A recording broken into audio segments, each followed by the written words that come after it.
In this video, I will show you how to fix the token limit reached problem in the Chai AI app. So let's start. First, you need to wait for some time.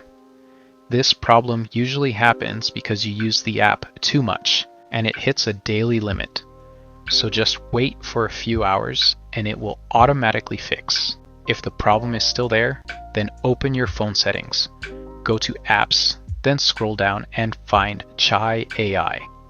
Tap on it, then go to Storage and click on Clear Cache. This will remove temporary files and may fix the issue. If it's still not working, then try switching your account. Log in with another account and check again. This gives you a fresh limit.